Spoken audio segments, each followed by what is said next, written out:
जब हम महिलाएं घर बहुत अच्छे से संभाल सकती हैं, तो एक पंचायत संभालना हमारे लिए मुश्किल बात नहीं है।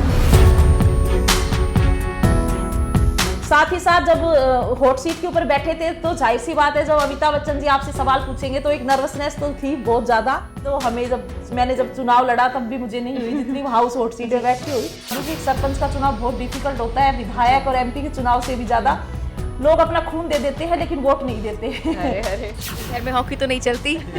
नहीं, घर में हॉकी नहीं, घर में तो एकदम स्मूथ रहता है सारा इन्वायरमेंट जो रहता है ना। मेरा जो हमेशा से मेरे को जो पार्टी पसंद है वो भारतीय जनता पार्टी है, और बीजेपी से ही मेरा जुड़ाव रहा है शुरू से ही, तो उसी पार्टी की मन है मेरा।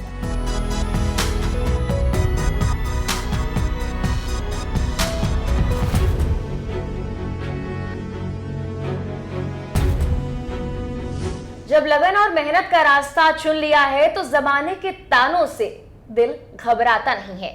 लाख कह ले कोई कि तुम महिला हो, कर नहीं पाओगी, हौसला मेरा डगमगाता नहीं है। नमस्कार, स्वागत है आप सभी का लोकमत हिंदी पर। मैं हूं आपके साथ मेघना सचदेवा। ये लाइनें बिल्कुल सटीक बैठती हैं राजस्थान के झुंझुनू जिले की लांबी अहीर ग्राम पंचायत की। यहाँ जो बैठी सरपंच हैं नीरू यादव। हाल फिलहाल में आपने ने कौन बनेगा करोड़पति के मंच पर भी देखा होगा अमिताभ बच्चन के साथ। मैम बहुत बहुत स्वागत है आपका लोकमत हिंदी पर। बहुत बहुत धन्यवाद आपका। जी मैम, पहले आप सरपंच बनी, फिर प्यार से लोग आपको हॉकी वाली सरपंच कहने लगे, और अब करोड़पति का मंच, खासकर कौन बनेगा करोड़पति का मंच। कैसे ये सफर शुरू हुआ, क्या महसूस कर रही हैं? सबसे पहले तो मैं आपको ये बता दूं कि बहुत अच्छा मैं महसूस कर रही हूँ, क्योंकि जिस सपने को कभी ऐसे देखा भी नहीं था कि कौन बनेगा करोड़पति में इस सदी के महानायक के सामने बैठ के और हॉट सीट पर खेलने का मौका मिलेगा, और वो सपना बिना देखे सच हो गया और वहां तक मैं पहुंची, तो बहुत मतलब मेरी खुशी का ठिकाना क्या है वो भी मैं बता नहीं सकती।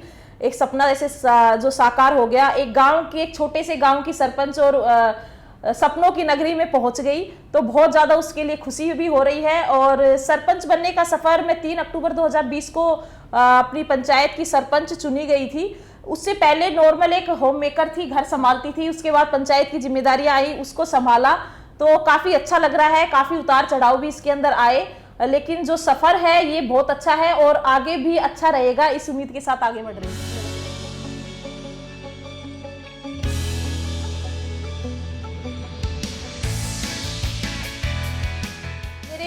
गांव वालों की तरफ से, मेरी पंचायत की तरफ से भी मेरे को बहुत अच्छा लग रहा है कि मैं जब 3 अक्टूबर 2020 को सरपंच बनी थी, मैं उससे पहले मैं होम मेकर थी, घर संभालती थी, फिर पंचायत की जिम्मेदारी मेरे ऊपर आई, तो कहीं ना कहीं थोड़ा सा डर लगता था कि पता नहीं उसको ठीक से कर पाऊंगी या नहीं। लेकिन एक हिम्मत थी, एक जुनून था, एक हौसला था उसको करने का, तो उसको अच्छे से किया। और जब बम्बई मुझे बुलाया गया कौन बनेगा करोड़पति में, एक टाइटल मुझे मिला हॉकी वाली सरपंच का, तो उन सब चीजों से बहुत ज्यादा खुशी महसूस हो रही है। और कहीं ना कहीं ये लग रहा है कि मुझे जिस चीज के लिए चुना गया था, मैं अपना काम अच्छे से कर पा रही हूँ। नीरू जी, सदी के महानायक के सामने बैठना अपने आप में ये वो सपना है, बहुत लोग शायद देखने से भी डरते हैं, कतराते हैं कि टूट ना जाए, लेकिन आप वहां सिर्फ गई नहीं बल्कि आपने ये भी बताया कि महिला घर चला सकती है तो सरपंच क्यों नहीं बन सकती, पंचायत क्यों नहीं चला सकती। आपने वो सब करके दिखाया है। तो वहां बैठकर जब आप ये सीख दे रही थी तो कैसा महसूस हो रहा था कि आपके कार्यों के लिए आपको कौन बनेगा करोड़पति से कॉल आया? बिल्कुल बहुत अच्छा लग रहा था। जब शुरू में मेरे पास कॉल आया तब कहीं ना मेरे को ऐसा लगा कोई फ्रॉड कॉल तो नहीं है, पता नहीं, क्योंकि आजकल साइबर क्राइम बहुत ज़्यादा चल रहे हैं, तो एक बार यकीन नहीं हुआ। लेकिन जब केबीसी की टीम मेरे गांव के अंदर आई और उन्होंने जब शूट किया और गांव में देखा, बात की, तो मुझे तो खुशी हुई, साथ में मेरे गांव को भी बहुत ज्यादा खुशी हुई। उन्हें जब मैं शुरू में सरपंच बनी थी तो कहीं ना कहीं ये लगा था लोगों को कि पता नहीं, महिला सीट आई थी उस पे सरपंच बनी है, और ये समाज के अंदर एक ढांचा ही हमने इस प्रकार का बना दिया है कि कहीं ना समाज जो है पुरुष प्रधान है, बिल्कुल, और वो एक महिला के नेतृत्व को स्वीकार नहीं कर पाता। तो बहुत से लोगों के मन में ये था, लेकिन जब मैं वहां तक पहुंची तो मेरी पंचायत की जो बाकी लड़कियां हैं, महिलाएं हैं, उनको भी एक बहुत बड़ा हौसला मिला कि हमारी पंचायत की सरपंच है वो आज माया नगरी के अंदर गई है और अपने गांव को जहां रिप्रेजेंट कर रही है, अपने कामों को रिप्रेजेंट कर रही है और अपने काम के बल के ऊपर वो वहां तक पहुंची है। तो बहुत ज्यादा खुशी मुझे तो हुई, साथ में मेरे गांव की महिलाओं में भी एक जुनून आया कि हाँ, जब नीरू कर सकती है तो हम भी कर सकते हैं। उनके लिए एक इंस्पिरेशन मैं बनी, तो उस चीज को मतलब बहुत उसकी मेरे को बहुत खुशी हो रही है। साथ ही साथ जब हॉट सीट के ऊपर बैठे थे तो जाहिर सी बात है, जब अमिताभ बच्चन जी आपसे सवाल पूछेंगे तो एक नर्वसनेस तो थी बहुत ज्यादा कि कैसा सफर ये रहेगा, कितने क्वेश्चंस के आंसर दे पाऊंगी या नहीं दे पाऊंगी। तो ये एक था, थोड़ी सी नर्वसनेस थी। इतनी तो हमें मैंने जब चुनाव लड़ा तब भी मुझे नहीं हुई जितनी हाउस हॉट सीट पे बैठ के हुई, लेकिन काफी अच्छा एक्सपीरियंस रहा, बहुत मजा आया। नीरू जी, महिलाओं पर सवालों की बौछार करने वालों को आपने बहुत बढ़िया जवाब दिया है कि बराबरी का हक है हमारा, अगर दोगे तो ठीक है, वरना हम हासिल करना जानते हैं। लेकिन हॉट सीट पर जब आप बैठे हैं और अमिताभ बच्चन जी आपसे सवाल जवाब पूछ रहे हैं, वो भी कोई छोटे मोटे सवाल नहीं है, तो वो सवाल जवाब वाला कैसा आपका अनुभव रहा, वहां आपने कैसे जवाब दिया? देखो, जब हम जिस समाज से हम आते हैं, जब मैं सरपंच बनी तो तब भी मेरे पे बहुत ज्यादा सवालों की बौछारें हुई थी कि कैसे करेगी, कैसे नहीं करेगी। तो हमने फिर जब अपने काम से उन सवालों के जवाब दिए, करके दिखाया ग्राउंड के ऊपर कि हम कर सकते हैं और क्यों नहीं कर सकते हम। ये बताइए, जब घर संभालना, परिवार में सभी सदस्यों को खुश रखना, हर रिश्ते को बैलेंस करके रखना है, वो महिला ही तो करती है सबसे ज्यादा। जब हम वो कर सकते हैं तो हम पंचायत का क्यों नहीं संभाल सकते, और हमें क्यों पीछे धकेला जाता है? जब भारत सरकार ने हमें 50% रिजर्वेशन हमें दे रखा है, हम 50% की आबादी के अंदर हम हैं, हम अपना हर क्षेत्र में हम अपना योगदान देते हैं, तो हम क्यों अपने आप को पीछे समझे? ठीक है, हमसे कभी गलतियां हो जाए, कुछ चीजें अगर हमें नहीं आती हैं तो हमें सीखनी चाहिए, हम सीख सकते हैं। हमें इस तरीके से क्यों डील किया जाता है कि आप तो कर नहीं पाओगे, आप पंचायत नहीं संभाल पाओगी, या आप कैसे कर पाओगे? तो मैंने करके दिखाया, और वहां पे जो सवाल थे तो वो ही एक चीज मन में थी कि जब पंचायत संभाल लिया तो फिर ये क्वेश्चन आंसर भी हम संभाल ही लेंगे। तो इस प्रकार से वो सब हो गया था। जी नीरू जी, एक कहावत है कि गुलामी की बेड़ियों में जकड़ा यह जमाना कहता है कि पिंजरा तोड़ने वाला पंछी बागी बड़ा है। और अक्सर राजस्थान में ही ये उदाहरण है कि महिलाएं ही महिलाओं को भी कहती हैं कि नहीं, तुम घर तक ही सीमित रहो, चूल्हे चौके तक ही सीमित रहो, इससे ज्यादा आगे नहीं बढ़ सकती। पुरुष तो कहते थे, ये हमने सुना ही था और अभी हमने कई उदाहरणों में देखा है। लेकिन मुझे ये जानना है कि आपकी लाइफ में कोई ऐसी महिला जिसने आपको बहुत सपोर्ट किया हो, जिसने आपको ये बताया हो कि महिलाएं सब कुछ कर सकती हैं, और जो अभी भी आपकी ढाल बनकर खड़ी हो, कोई ऐसी महिला आपके परिवार में? बिल्कुल, आपने ये बात बिल्कुल सही की। हमारे समाज की विडंबना है ये कि जब एक महिला आगे बढ़ती है तो उसको खींचने के लिए दूसरी महिला ही खड़ी रहती है। महिलाएं महिलाओं की दुश्मन हो रखी हैं, ये आपने बिल्कुल सही बात कही है। लेकिन मैं ये बताना चाहती हूँ कि मेरी लाइफ के अंदर मेरी माँ का बहुत बड़ा योगदान इस चीज़ में रहा है। उन्होंने हमेशा सपोर्ट किया कि जो तुम करना चाहती हो उसको अच्छे से करो। और दूसरा, मेरी पंचायत की महिलाओं को मैं इसका जो है, कुछ महिलाएं हैं जिनको मैं इसका योगदान मतलब उनका श्रेय देना चाहती हूँ, जिनको मैं, कि उन्होंने मुझ पर इतना विश्वास दिखाया कि हाँ, हमारे लिए नीरू जो है वो अच्छा करेगी और कर सकती है, तो विश्वास दिखाया, और अब भी वो मुझ पर दिखाती हैं। और दूसरा, मेरी पंचायत की जो बच्चियां हॉकी खेलती हैं, उनकी मम्मियों को मैं सबसे ज्यादा धन्यवाद देती हूँ कि उन्होंने अब मुझ पर विश्वास दिखाकर ही अपनी बच्चियों को मुझे सौंपा है कि आप जो करवाओगी वो बहुत अच्छा करवाओगी, हमें आप पर भरोसा है। उनको बहुत लोग कहते भी हैं कि आप क्यों इतना आजादी दे रही हो, क्या क्यों भेज रही हो, लेकिन उनका विश्वास मुझ पर है कि सरपंच मैडम कह रही हैं तो हमारी बच्चियों को बिल्कुल सपोर्ट करेंगी और हर जगह इनके साथ खड़ी रहेंगी। तो उन महिलाओं का मेरे जीवन में बहुत ज्यादा योगदान है। नीरू जी, पुरुष प्रधान वाली जो मानसिकता है, हम कहते हैं कि वो हट चुकी है, लेकिन हम ये भी जानते हैं कि कई ऐसे तबके, कई ऐसे एरियाज हैं जहां पर अभी भी लोगों की सोच वही है। और राजस्थान, अगर मैं गलत नहीं कह रही हूं तो ऐसी ही एक जगह है जहां पर कई गांवों में, कई क्षेत्रों में ये देखने को मिला है कि जो पुरुषों की सोच है महिलाओं को लेकर, वो अभी पुरानी सोच है। तो उस सोच से आगे निकलकर, खासकर वो घूंघट पहनकर, अपनी पोशाक पहनकर, आप कैसे सरपंच बनने तक के सफर की ओर आगे बढ़ी? क्या चुनौतियां आपके सामने आई, खासकर पुरुष प्रधान वाली सोच को लेकर? बिल्कुल, देखो, मैं सरपंच के उसके लिए बताऊं आपको, तो गांव में अक्सर ग्रामीण परिवेश में क्या होता है कि महिला के नेतृत्व को जल्दी से कोई स्वीकार ही नहीं करता। बिल्कुल। और एज ए सरपंच तो बिल्कुल भी नहीं करना चाहते, क्योंकि जब चुनाव हम सरपंच का लड़ते हैं ना, तो एक माइंड में एक पहले से ये रहता है कि जो गांव का कोई बड़ा बुजुर्ग हो या फिर किसी नए लड़के को मौका देंगे।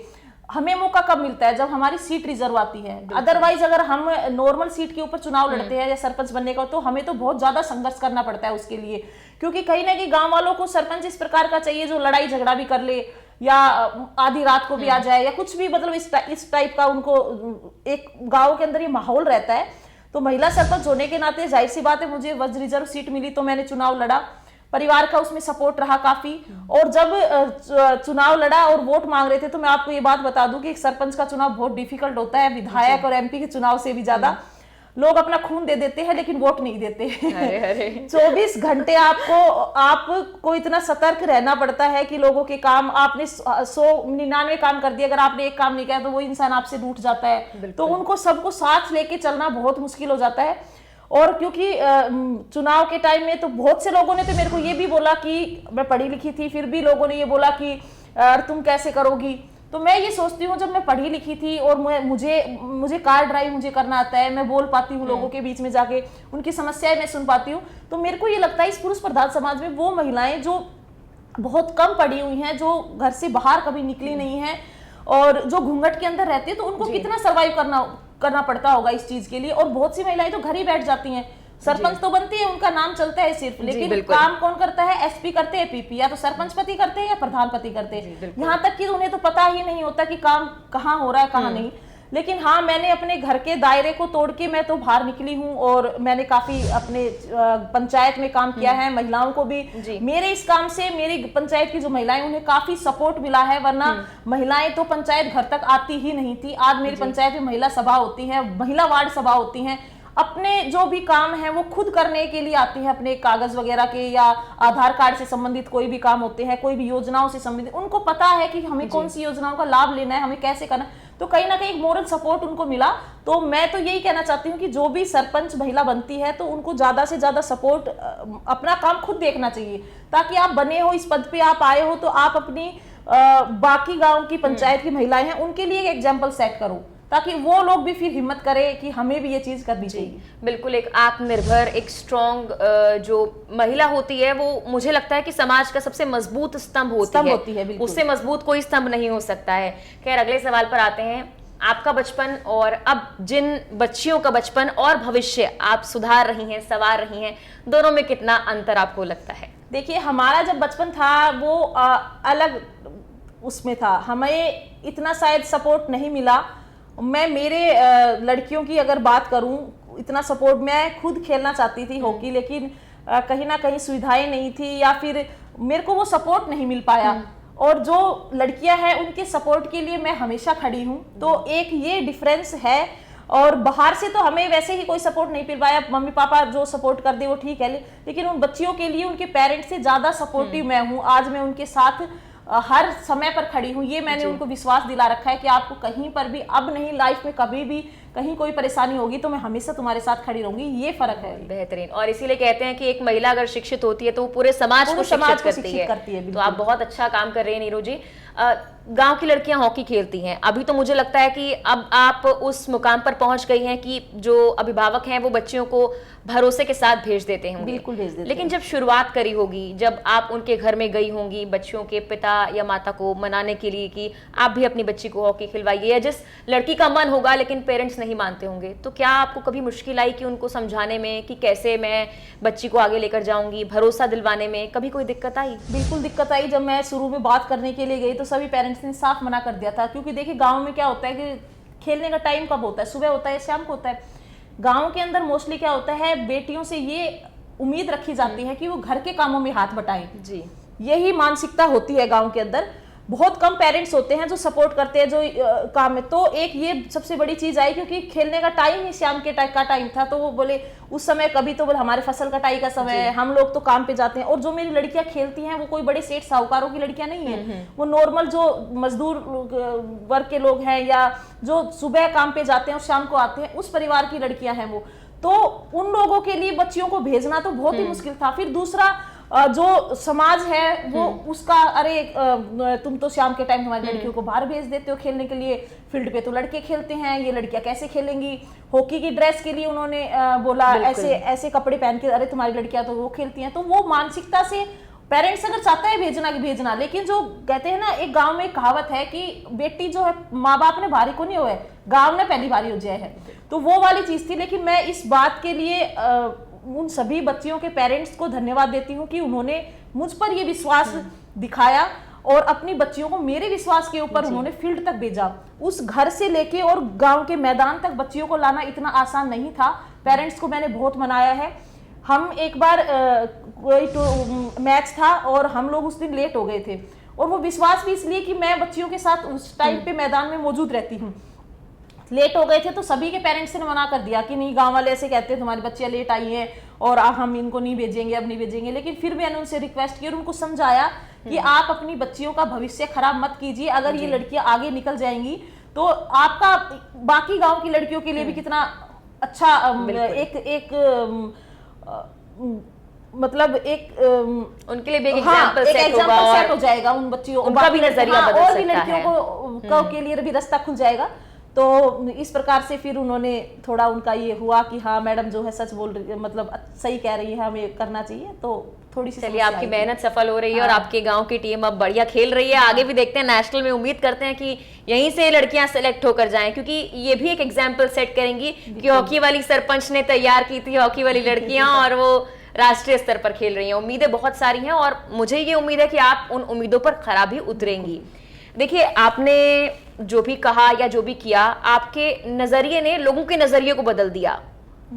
लड़कियों के पहनावे को भी बदलने के लिए आपने उनके माता पिता को अग्री करवा लिया कि भाई वो हॉकी वाली ड्रेस भी पहन सकती हैं, क्योंकि महिलाएं कुछ भी कर सकती हैं। लेकिन आपने अपने पहनावे को कभी नहीं छोड़ा। मैंने कौन बनेगा करोड़पति में देखा कि आप ब्लू कलर के अटायर में आई हुई थी, वो बहुत खूबसूरत लग रही थी। आप अपनी संस्कृति से, अपने पहनावे से अभी भी वो जुड़ाव रखती हैं। बहुत लोगों का पहनावा बदल जाता है लेकिन आपका नहीं बदला, तो उसके पीछे क्या राज है? कुछ मतलब बहुत कनेक्शन गहरा है। बिल्कुल, देखो मैं तो ये कहती हूँ कि कोई भी जो पेड़ है अगर वो अपनी जड़ों को छोड़ देगा तो वो सूख जाएगा। हमारी जड़ें मजबूत होनी चाहिए और हमारी संस्कृति ही हमारी जड़ें हैं। तो हम चाहे कितना भी आगे चले जाएं, हम अपनी सनातन धर्म को, अपनी संस्कृति को नहीं छोड़ सकते। और मुझे बहुत गर्व महसूस होता है कि मैं जिस क्षेत्र से आती हूँ और मैं उसकी जो पोशाक है, जो उस हमारा जो ट्रेडिशनल है उसको मैं पहन के आती हूँ, तो मुझे कहीं ना कहीं लगता है कि मैं अपने क्षेत्र को रिप्रेजेंट कर रही हूँ, कि वो हमारा कल्चर है, हम किस कल्चर से आते हैं। तो मुझे बहुत अच्छा लगता है और मैं अपनी संस्कृति को कभी नहीं छोड़ना चाहती। बहुत बढ़िया। पंचायत स्तर पर आप सबको गौरवान्वित महसूस करा रही हैं, केबीसी के मंच पर भी आप पहुंची, लेकिन राज्य स्तर पर अगर कोई पार्टी आपको अप्रोच करती है तो क्या आप जनता की सेवा के लिए राजनीति में एंट्री लेंगी? देखिए, अभी तो मेरा सपना ये है कि मैं अपना जो कार्यकाल है वो बहुत अच्छे से करूं। बहुत सी मेरे सपने हैं जो मुझे अपनी पंचायत के लिए करने हैं, और महिलाओं के लिए भी बहुत कुछ करना है अभी मुझे। तो अभी तो मेरा वो है, लेकिन हाँ अगर कोई पार्टी अप्रोच करती है या मुझे मौका मिलता है राजनीति में आने का और बाकी अपनी पंचायत से बाहर निकल के अपने क्षेत्र के लिए काम करने का, तो मैं बिल्कुल करूंगी, बिल्कुल पीछे नहीं हटूंगी। किसी पार्टी से कोई विचारधारा मैच करती है? अभी तो मेरी विचारधारा जो है वो, क्योंकि चुनाव नजदीक है राजस्थान में मेरा जो हमेशा से मेरे को जो पार्टी पसंद है वो भारतीय जनता पार्टी है, और बीजेपी से ही मेरा जुड़ाव रहा है शुरू से ही, तो उसी पार्टी भी मन है मेरा। चलिए देखते हैं कि भाजपा अप्रोच करती है, क्या होता है। आप महिला सशक्तिकरण की मिसाल तो बन चुकी हैं, वो हम सभी ने देख लिया। उसके अलावा आगे समाज और पंचायत के लिए, सुधार के लिए क्या आपके प्लान है? ये आखिरी सवाल है। देखिए, मेरा सबसे पहला जो मेरा सपना है एज ए सरपंच, मैं अपनी पंचायत के लिए जो मैं सपना देखती हूँ, वो सबसे पहला सपना मेरा ये है कि मैं अपनी पंचायत में एक स्टेडियम बनवाऊं, जो मेरे पंचायत के जितने भी नौजवान हैं, चाहे वो लड़के हों या लड़कियां हों, तो उनका भविष्य उससे सुधरे और वो खेलों के प्रति भी उनका रुझान हो, उन्हें अपॉर्चुनिटीज वगैरह मिले। तो मेरा एक सपना है अपनी पंचायत में बहुत अच्छा स्टेडियम बनाने का। हाँ, बजट का अभाव हमारे सरपंच के पास रहता है, लेकिन मैं प्रयास कर रही हूँ कि मैं स्टेडियम लेके आऊँ और वो मैं बनाऊँ। एक महिलाओं के लिए मैं एक ऐसा कोई बिजनेस सेट करना चाहती हूँ जिसमें काम मेरे पंचायत की महिलाएं करें, और उनका अभी कुछ महिलाएं हैं जो एसएसजी ग्रुप से काम कर रही हैं, अपनी आजीविका चला रही है। हम ट्रेनिंग भी दिलवाते हैं उनको, छोटे छोटे लघु उद्योग हमने किए हैं, लेकिन एक बड़े स्तर के ऊपर मैं उनके लिए करना चाहती हूँ। तो मेरे ये दो सपने हैं जो बहुत बड़े हैं और मैं चाहती हूँ कि मैं इनको पूरा करूँ। बिल्कुल नीरू जी, हम भी यही चाहते हैं कि आपका ये सपना पूरा, क्योंकि आपके इस सपने के साथ बहुत महिलाओं और लड़कियों का सपना भी जुड़ा हुआ है। खैर, मैंने पहले ही एक लाइन बोली थी कि एक आत्मनिर्भर, स्ट्रॉन्ग, इंडिपेंडेंट वुमेन जो होती है वो समाज का सबसे मजबूत स्तंभ होती है। लेकिन ऐसी महिलाओं को सपोर्ट करने वाले जो पुरुष होते हैं, मुझे लगता है उनसे बड़ा समाज में कोई रोल मॉडल नहीं होता, और आपकी जिंदगी में भी ऐसा एक पुरुष जरूर है। तो अभी हम सवाल मैम से आखिरी ये कर चुके हैं, लेकिन इस इंटरव्यू को खत्म यहाँ नहीं करने वाले और आपको उस रोल मॉडल से भी हम मिलवाने वाले हैं। चलिए। कहा जाता है कि एक कामयाब पुरुष के पीछे एक महिला का हाथ होता है, लेकिन अगर आज की स्थिति की मैं बात करूं तो एक कामयाब महिला के साथ एक पुरुष जो है वो चलता है, पीछे नहीं, आगे नहीं, बल्कि साथ में। और कदम से कदम मिलाकर नीरू यादव, जो कि हॉकी वाली सरपंच के नाम से जानी जाती हैं, उनके जो पति हैं वो चलते हैं। लेकिन वो कौन है और कैसे उन्होंने अपनी पत्नी को सपोर्ट किया, और समाज के जो ताने एक तरह से होते हैं और चुनौतियां जो होती हैं उनको पार करते हुए कैसे हॉकी वाली सरपंच को वो आगे लेकर गई है, उनसे जानेंगे। सर, आपका नाम पहले तो। नमस्कार सभी को, मेरा नाम अशोक यादव है, मैं इंजीनियर हूँ पीडब्ल्यूडी राजस्थान में। अशोक जी, जब नीरू जी ने आपसे कहा कि मैं सरपंच बनना चाहती हूँ, या ये जो बातें आपके परिवार में हुई, तो कैसा वो अनुभव रहा? देखो, इनका जो स्कूल टाइम से ही ये काफ़ी हर फील्ड में बढ़ चढ़ के भाग लेती थी, चाहे वो किसी भी निबंध प्रतियोगिता हो या भाषण प्रतियोगिता हो। स्पीच भी शुरू से बहुत अच्छा देती थी। एजुकेशन की बात करें तो एजुकेशन इसकी एमएससी मैथ से बीएड, एमएड, पीएचडी, शानदार एजुकेशन रही है। तो हमने जब इसने रखा कि मैं कुछ महिलाओं के लिए अलग से करना चाहती हूँ, बच्चियों के लिए कुछ करना चाहती हूँ, मेरी पहले की इच्छा रही है। और ये बेसिकली हरियाणा से आती है। तो हरियाणा में तो आप सभी को पता है कि भाई जो लड़कियाँ हैं गेम्स में बहुत आगे हैं। तो इसका तो शुरू से ये था कि मैं कुछ करूं महिलाओं के लिए, लड़कियों के लिए। तो हमने भी काफ़ी कहा कि ठीक है भाई, अगर आप करना चाह रहे हो तो हमारा जो सपोर्ट होगा हम करेंगे। सर, अक्सर जब भी वर्किंग वुमेन घर से बाहर जाती है तो पति और घर वालों का एक बहुत कंप्लेंट होती है, हमें टाइम नहीं देती हैं। तो नीरू जी आपको टाइम देती हैं? देखो, जो हमारा टाइम है फैमिली का, ये तो पूरा देती है, उसमें हमें कोई दिक्कत नहीं है। बच्चों को भी टाइम देती है। ये क्या है कि एज ए गृहिणी भी अपनी जो जिम्मेदारियाँ हैं बखूबी निभा रही हैं। मैं तो नौकरी करता हूँ, तो मेरे से अक्सर मेरे रिश्तेदारों को, दोस्तों को, परिवार को शिकायत रहती है कि भाई अशोक टाइम नहीं देता है। नीरू से कभी किसी की शिकायत नहीं रही। मेरी 2 बुआ हैं, उनकी कभी शिकायत नहीं रही। एक मेरी सिस्टर है। तो मेरे जो फैमिली मेम्बर्स हैं वो भी ये कहते हैं भाई नीरू तो ठीक है, अशोक ही खराब है। क्योंकि ये अपनी जो भी जिम्मेदारी है पूर्णतः निभाती है। चलिए, बहुत बढ़िया। आप जैसे पुरुषों से लोगों को सीखना भी चाहिए कि कैसे अगर कोई महिला आगे बढ़ रही है तो उसका साथ देना है। सर, ये भी होता है कि जब महिला बाहर जाती है और उसका रोल ऐसा है कि उसको सख्त रहना पड़ेगा। सरपंच है, जाहिर सी बात है, सख्त नहीं रहेंगी तो कोई सुनेगा नहीं। घर पे भी सख्त रहती हैं? देखो, घर पे ये सख्त नहीं रहती। दोनों बच्चे हैं, वो मेरे से डरते हैं, वो अपनी मम्मी से नहीं डरते हैं। एक मेरी बेटी है, एक 3 साल की, एक बेटा है 10 साल का। तो घर में ये सॉफ्ट रहती है, बाहर थोड़ी सी हार्ड रहती है। घर में हॉकी तो नहीं चलती? नहीं, घर में हॉकी नहीं, घर में तो एकदम स्मूथ रहता है सारा इन्वायरमेंट जो रहता है ना। चलिए, बहुत बढ़िया है। मेरे कुछ सहयोगी यहाँ पर हैं और जितना उत्साहित मैं थी हॉकी वाली सरपंच से मिलने के लिए, मेरी टीम भी है और कुछ सवाल हैं छोटे छोटे उनके, वो उनसे पूछते हैं जो नीरू जी से वो पूछना चाहते हैं। तो पहले मेरे सहयोगी यहाँ पर मेरे साथ मौजूद है विनय। विनय, हॉकी वाली सरपंच आ गई है, सुबह से वेट कर रहे थे, क्या सवाल है? मैम, मेरा बहुत सिंपल सा सवाल है। मतलब आपने अपने गांव में प्लास्टिक बैन किया, मतलब आजकल तो प्लास्टिक ऐसी नीड हो गई कि हर जगह प्लास्टिक है, मतलब हर कोई यूज़ करे। मतलब मैम, क्या चैलेंजेस हैं, मतलब जो आपको, मतलब इतना बड़ा फैसला, मतलब है छोटा ही फैसला, पर जिसका इम्पैक्ट पड़ेगा हमारे इन्वायरमेंट पर, इन सब पर, तो मैम आपने कैसे किया? बस नॉर्मल सा सवाल। बिल्कुल, हम क्या है कि बहुत ज़्यादा प्लास्टिक यूज़ करते हैं। तो ऐसे ही हमारे भी गांव में एक गाय को के पेट से बहुत ज़्यादा प्लास्टिक निकला था। तो वो चीज़ बहुत ज़्यादा मतलब हार्ट को टच कर गई कि मतलब कितना हम लोग कहाँ जा रहे हैं हमारा समाज आज। तो फिर हमने अपनी पंचायत में ना, मैंने कुछ बात की लोगों से मिलके, और फिर कि इसका कुछ अल्टरनेट, क्योंकि किसी भी चीज़ को हम एकदम से बंद तो नहीं कर सकते, उसका अल्टरनेट हम ढूंढ सकते हैं। तो उसका अल्टरनेट ही हमने ढूंढा और फिर हमने अपनी पंचायत में ना बर्तन बैंक की स्थापना की। दिक्कत आई शुरू में, जब मैं फर्स्ट टाइम हमने कहा कि एक शादी में इनको यूज़ करते, क्योंकि फिर उनको संभालना, और तो लोगों को क्या है कि अभी बस ठीक है, खरीदा, यूज़ किया, फेंक दिया, वो चीज़ हो गई आज समाज में। तो लेकिन बात की जब लोगों से, जो पहले 1-2 लोगों ने पहल की, वो अच्छा लगा, फिर उनको देख देख के बाकी सब इस चीज़ के लिए तैयार हुए कि नहीं, अच्छी चीज़ है। फिर इसमें पैसे की भी बचत होती है। हम इतना ज़्यादा प्लास्टिक जब लेके आते हैं तो फिर कभी खेतों में, क्योंकि गाँव में तो मोस्टली किसान लोग ही ज़्यादा रहते हैं, वो खेतों में भी, तो उनको भी इस चीज़ से समस्या थी, लेकिन कोई अल्टरनेट हमारे पास था नहीं। वो अल्टरनेट जब हमने दिया तो फिर उससे लोग जुड़ते चले गए, और एक छोटी सी पर्यावरण में हमारी एक मुहिम, हमने एक योगदान दिया इस चीज़ के लिए। तो विनय, आपको भी सीखना है कि प्लास्टिक यूज़ नहीं करना है। एक छोटे से गाँव से ये संदेश आ रहा है, प्लास्टिक की बॉटल जो भी है सबको देख लो क्या करना है क्या नहीं। सत्या है मेरी सहयोगी, और ये क्या सवाल पूछना चाहती? सत्या, आपका क्या सवाल है? मैम मेरा ये सवाल है कि बेसिकली बहुत सारे गाने फेमस हैं आपके आपका फेवरेट गाना कौन सा है राजस्थान के गाने? मेरा फेवरेट गाना है कालियो कूद पड़ो मेला में साइकिल पंचर कर लिया, क्योंकि हमने इसमें स्कूल टाइम में भी और अब भी हम लोग बहुत डांस करते हैं इस पे। स्कूल टाइम पे हमने भी इस पे हाँ, इस पे हमने बहुत डांस किया है और वैसे भी बहुत अच्छा इसका लगता है। मतलब क्या है लेकिन? इसका मतलब यही है कि कालियो मेला में चलो गए और साइकिल ना पंचर कर लायो। चलिए, मुझे वहाँ की भाषा थोड़ी ज़्यादा समझ में नहीं आती, इसीलिए मैंने मतलब पूछ लिया। और भी कुछ सवाल है सत्या आपके? बहुत सवाल है मेरे। मुझे ये जानना है कि क्या ये आपने हॉकी ही क्यों चूज़ किया? मतलब आपने बहुत सारी चीज़ों में काम किया, बहुत सारा सोशल वर्क किया वहाँ पर हरियाणा में, बट हॉकी ही क्यों? मतलब आप इसी नाम से जाने गई हॉकी वाली सरपंच, तो मुझे जानना है कि इसी को प्रायोरिटी क्यों दी गई? क्योंकि मैं खुद स्कूल टाइम में मुझे हॉकी का बड़ा इंटरेस्ट था, हॉकी खेलने की मेरी बहुत इच्छा थी, लेकिन हमें ना तो ग्राउंड मिला और ना ही कोई सपोर्ट मिला। तो मेरे को जब ये पता चला ना कि मेरी पंचायत में लड़कियां हैं एक दो जिनको हॉकी का इंटरेस्ट है, तो वो एक सपना था मेरा जो मैंने उनके थ्रू जिया। और हाँ, उनको वो खेलती है तो मुझे लगता है कि मैं खुद खेल रही हूँ। अच्छा, आपके इस जवाब देते समय हमारा जो सहयोगी अभिजीत शुरुआत से आपसे मजाक कर रहा है, वो कुछ पूछना चाह रहा है। अभिजीत, इधर आ जाओ। तुम तो राजस्थान में शायद कुछ टाइम के लिए रहे भी हो।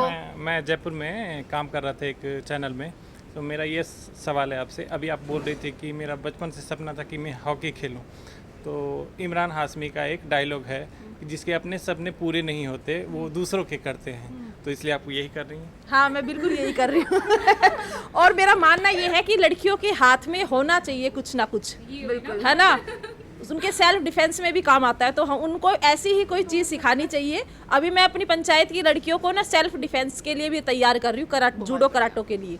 तो कहीं ना कहीं मेरे दिल में एक सॉफ्ट कॉर्नर है लड़कियों के लिए और महिलाओं के लिए, उन्हें सशक्त बनाना है। वो सशक्त बनेंगी तो ही समाज सशक्त बनेगा। बिल्कुल। और महिलाएं किसी से कम तो है नहीं आज के ज़माने में। हमारे एडिटर यहाँ मौजूद हैं प्रदीप जी। प्रदीप जी, इनका तो शूट जो है वो आप ही काटने वाले हैं, आपने ही प्लान करवाया है, तो क्या सवाल है आपका? मैम मेरा सिंपल सा क्वेश्चन है, जहाँ से आप आती हैं वहाँ पे औरतों को एक तरह से उस लेवल पे नहीं देखा जाता जहाँ पे बाकी जगह देखा जाता है। तो आपने जब अपने सोचा कि मैं सरपंच बनना चाहती हूँ, उसके लिए लड़ना चाहती हूँ, तो आपको क्या क्या प्रॉब्लम हुई? किसने आपको, जब आपने घर में पूछा होगा, अपने हस्बैंड से बात की, अपने फैमिली मेम्बर से, तो क्या पहली बार में सबने आपको सपोर्ट कर दिया? देखिए, ये चैलेंजेस तो आते ही हैं। जैसे कि मेरे हस्बैंड ने बताया कि मैंने जब इनसे बोला तो हस्बैंड ने सपोर्ट किया, फिर हस्बैंड ने ही परिवार से बात की, तो फैमिली ने भी मुझे तो सपोर्ट किया इस चीज़ के लिए। कुछ एक ने थोड़ा सा बोला था कि कैसे करेगी, कर भी पाएगी कि नहीं कर पाएगी, लेकिन बाद में फैमिली मान गई थी। और चैलेंजेस तो खूब आते हैं। और मैं जब सरपंच बनी तो मैंने अपनी पंचायत की सभी महिलाओं को पंचायत घर में बुलाना शुरू कर दिया। पहले कोई भी आती नहीं थी, अब सब आती है, महिला सभा होती है। और वो लोग ये खुद ये बात कहती हैं कि हमने तो पता ही कौन तो कदे कि सरपंच मतलब पंचायत में कि हमने तो कोई पूछा ही को नहीं करतो। अब ये बहुत ज़्यादा खुश होती है इस चीज़ से कि हमें भी पूछते हैं। हाँ, हमारी भी भागीदारी है, उनको भी समझ में आने लगा है कि हाँ, हम भी वोट डालते हैं तो हमें भी, हमारी भी वैल्यू है, हमसे भी पूछी जा रही है कुछ चीज़ें। तो ये एक चीज़ पंचायत में महिलाओं को हुई है। अक्सर सत्य एक सवाल पूछना चाहती है, लेकिन उससे पहले जैसे अक्सर हम देखते हैं ना, मोहल्ले में चारपाई लगाकर महिलाएं बैठ जाती हैं, चार बातें करती हैं, लेकिन आपने उसका सही तरीका खोजा कि चार औरतें बैठेंगी तो सही, लेकिन कुछ बढ़िया करने के लिए बैठेंगी और अपने हक को जानने के लिए बैठेंगी। ये बहुत बढ़िया बात। सत्या का एक और सवाल है। मेरा ये सवाल है कि जिन लोगों ने शुरुआत में बोला कि ये मुश्किल है, कैसे होगा, कैसे करोगी, अब उनका क्या कहना है? जब आप हो चुके हो सरपंच, जब आप मशहूर हो चुके हो, तब उनका क्या कहना है? अब तो उनका ये कहना है कि मतलब हमारे गांव को इतना फेमस नेशनल लेवल पे हमारी पंचायत को जानते हैं, तो वास्तव में वो तो इतने ज़्यादा खुश।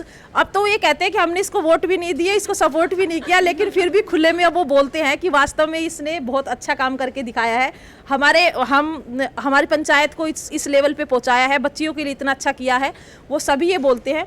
और एक अभी आपने महिलाओं के लिए बोला था कि पर्दे के अंदर रहती थी, अब वो मेरे साथ चलती है ना, तो वो पर्दे में नहीं रहती। फिर वो कहते हैं कि नीरू के साथ चल रहे हैं। बोले क्या है घूंघट वगैरह सब, बोले बहुत रह लिया हम इससे। हाँ, एकदम टसन से। तो उनको तो आपको कैसा लगता है कि इतने सारे लोग आपके नाम के पीछे, आपके नाम के बाद जाने जाते हैं, तो कैसी बहुत अच्छा लगता है, बहुत ज़्यादा अच्छा लगता है। और भी चाहती हूँ कि बहुत अच्छा और भी ज़्यादा करूँ कि अपनी पंचायत को और अपने क्षेत्र को भी अगर मैं साथ लेके चल पाऊँ तो बहुत अच्छा लगता है मुझे। तो वो जो महिलाएं या पुरुष जो भी आपको पहले कहते थे ना, तो उनके लिए तो फिर यही है ना, कुछ तो लोग कहेंगे, लोगों का काम है कहना। अंजलि मैम हमारी ऑनलाइन टीम में है, खबरें लिखती हैं और आपकी खबर भी यही लिखने वाली हैं, तो अंजलि जी क्या लिखेंगी? पहले तो बहुत बहुत स्वागत और बहुत बहुत शुक्रिया मैम आपका आने के लिए यहाँ पे। मेरा सवाल ये है कि जिस तरीके से आप राजस्थान से हैं, राजस्थान के लिए आम धारणा यही है कि औरतें घूंघट में अच्छी लगती हैं। दूसरा, आप तो आपका और आपका परिवार इस चीज़ के लिए मान गया, लेकिन आपने जब सोचा कि गांव की लड़कियों को लेकर हॉकी टीम बनाए, तो उन परिवारों का क्या कहना था जो आम जिंदगी जीते हैं, जो किसान हैं, जिनकी बेटियाँ शायद कभी पहले निकली भी नहीं होंगी वहाँ से, तो वो कितना मुश्किल था? वो काफ़ी मुश्किल था। शुरू में तो सबने मना कर दिया था कि नहीं भेजेंगे, और कई अगर उनके मन में भी होता तो कुछ ना कुछ गांव वालों की तरफ से भी, समाज इस प्रकार का ही होता है बेटियों को, क्योंकि सब किसान परिवार की बेटियां हैं, तो सुबह और शाम का टाइम ही खेल का होता है, सुबह शाम का टाइम ही गांव में काम का होता है। तो मम्मियों को सभी को ये रहता है कि बच्चियां जो है वो काम में हाथ बटाए, खेल के क्या करेंगी, शादी तो करनी है इनकी। लेकिन जब मैंने बात की उनसे, तो कहीं ना कहीं जब उन्होंने भी मेरा काम देखा कि हमारी सरपंच मैडम इतना एफर्ट डाल रही हैं, इतना सब कुछ कर रही हैं, तो उनको मनाने में थोड़ी सी दिक्कत आई मेरे को, लेकिन लास्ट में वो मान गए। और इसके लिए मैं उनका बहुत धन्यवाद देती हूँ कि उन्होंने मुझ पर ये विश्वास दिखाया कि आप हमसे ज़्यादा हमारी बच्चियों का ध्यान रखोगे, और मैं रखती भी हूँ। पहले मेरे 2 बच्चे थे, अब मेरे बहुत सारे बच्चे हैं। और आप बखूबी अपना काम नीरू जी कर रही हैं। कहते हैं ना, फेमस होने के साथ या पावर आने के साथ जिम्मेदारी भी आती है, तो हम अब आपका और वक्त नहीं लेंगे, आप अपनी जिम्मेदारियों को बखूबी निभाएं। उम्मीद करते हैं कि जो स्टेडियम की आपने बात की है, वो स्टेडियम भी कवर करने हम ज़रूर आएँ। फिलहाल के लिए धन्यवाद नीरू जी आपका और आपकी टीम का कि आप यहाँ पर आए और हमसे बातचीत की और बहुत कुछ ऐसा बताया जो शायद बहुत सारी महिलाओं और लड़कियों के लिए प्रेरणा की वजह बन सकता है। धन्यवाद। फिलहाल के लिए इस वीडियो में इतना ही। नमस्कार।